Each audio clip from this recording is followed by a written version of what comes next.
Jadi ada satu dalil ya, jadi memang gempa patahan-patahan gempa itu saling berinteraksi. Nah biasanya patahan gempa yang bisa dipicu oleh satu gempa itu adalah patahan gempa yang akumulasi energinya sudah ada gitu ya, apalagi penuh.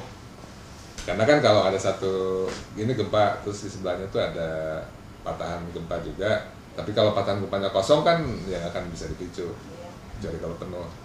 Nah masalahnya sekarang kita tidak tahu juga status dari si patahan Palu-Koro yang dekat dengan yang kemarin itu. Tapi saya sih lebih khawatir yang udah jelas-jelas sepertinya ada pemicuan ke sesar Tokoraru itu yang di dekat Poso.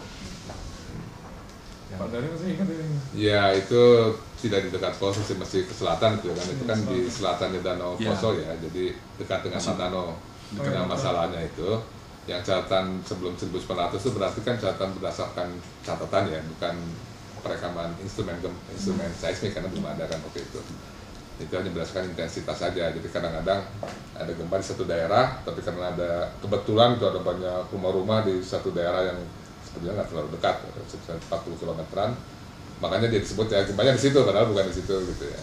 Nah kalau kita melihat yang 1828 itu letaknya antara Danau Poso dengan sesar Matano itu, Matano Palu-Koro memang. Nah, jadi kemungkinan besar sih memang yang di Matano itu, karena kelihatannya disebutkan intensitasnya sangat tinggi, mungkin lebih dari 7 itu. Tapi itu lama sekali, kalau yang baru-baru ini belum ya, ada ya, gitu. Tapi yang lama-lama itu justru yang harus kita khawatirkan, karena sumber gempa yang sama itu betul sekarang sudah terkumpul lagi energinya selama lebih dari 100 tahun. Dan pergerakan di sesar Matano Palu-Koro itu sangat cepat, sampai 3 cm-an 1 tahun gitu ya. Artinya kalau 3 cm 1 tahun, dalam 100 tahun kan sudah 3 meter. Nah 3 meter itu ekivalen dengan gempa 7,5-an itu, lebih dari 7 lah pokoknya ya. Jadi ya gempa-gempa besar yang terjadi 100 tahun lampau itu justru yang paling kita waspadai ya.